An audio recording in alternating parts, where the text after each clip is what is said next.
Sir जी देखिए, ये मैं अनिल कुमार डिस्ट्रिक्ट पानीपत तहसील इसराना का रहने वाला हूँ। ये मैंने 26 जून को पीआर वैरायटी 2222 नंबर लगाई थी और इसके अंदर अब ये छोटे बड़े की शिकायत आनी शुरू हो गई है।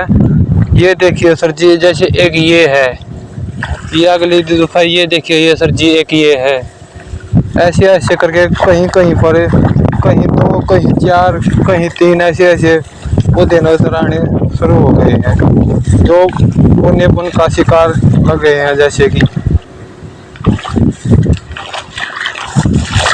ये देखिए सर जी, एक जगह ये ऐसे ऐसे कहीं कहीं पर कहीं 2 हैं कहीं 3 हैं।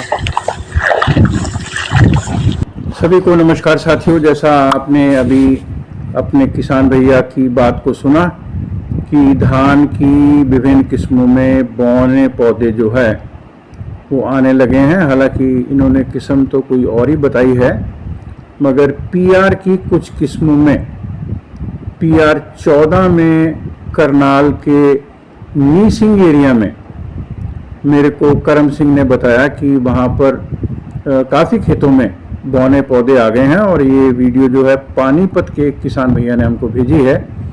तो इस संदर्भ में आप सबको पहले से ही पता है, ये फीजी वायरस के चलते हैं और ये वायरस जो है पोवा एनोवा एक खरपतवार होता है, उसमें छुप जाता है।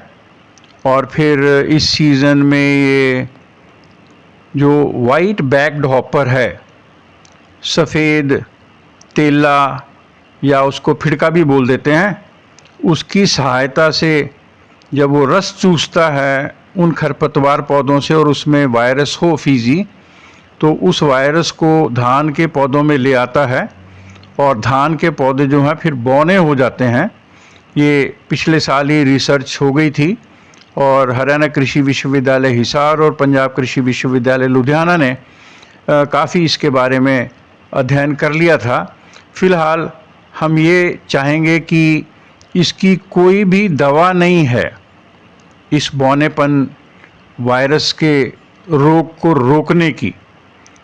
तो कई जगह से रिपोर्ट्स हैं, पंजाब में भी ये काफ़ी ज़्यादा 14 ज़िलों में सुना है कि ये आ गया है। कहीं कहीं हल्के हल्के खेतों में। घबराना नहीं है, ये बहुत तेज़ या तीव्र नहीं है, उग्र नहीं है इस बार जैसा ये 2022 में था, मगर क्योंकि ये आ गया है और अब सीज़न है कि जल्दी से ग्रोथ लेंगी सभी वैरायटीज़ धान की जितनी भी हैं, तो आपने किसी भी प्रकार की कोई भी दवा नहीं डालनी है, इस पर खर्चा नहीं करना है।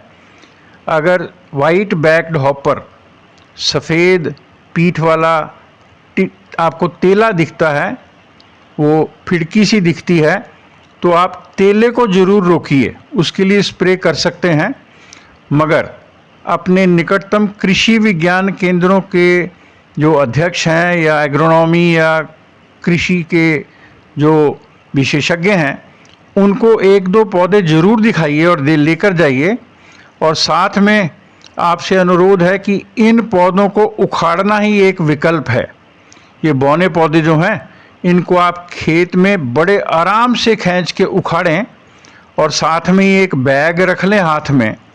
कट्टा जो होता है पुराना, यूरिया खाद का हो सकता है, बीज का हो सकता है, उसमें तुरंत डालते चले जाएं और फिर इकट्ठे करके इनको गड्ढों में दबा दें ताकि कोई भी तेला जो है वहाँ से भी ना इस वायरस को ले आए। तो आप इसका ध्यान रखेंगे। और मैं पहले भी कह चुका हूँ कि आप अपने खेत के आसपास की खाल है, नाल है, मेड़ है, वहाँ पर जितने भी पौधे लगे हुए हैं, खरपतवार हैं या घास हैं किसी भी तरह के, उनकी सफाई ज़रूर करें। और इसको आप एक मुहिम बनाएं पूरे गांव परिप्रेक्ष्य में। मेरी विशेष रूप से सरपंच साहिबान से ये अनुरोध है, मेंबर पंचायत से ये अनुरोध है कि इस मुहिम को ज़रा तेज़ करेंगे और लोगों के बीच में तीव्रता से बात को फैलाएंगे कि ये फिर रोग आ गया है बौनेपन का और इससे काफ़ी नुकसान पैदावारी में होता है, ये सबको पता ही है। तो आप अपने गांव स्तर पे सारे खेतों को साफ करें और देखें उनके आसपास कोई खरपतवार नहीं रहे। और साथ ही अगर किसी और किसान के खेत में भी ऐसे पौधे दिखते हैं तो उनसे भी आप आग्रह या अनुरोध करें कि वो भी इन बौने पौधों को निकाल के बाहर फेंक दें।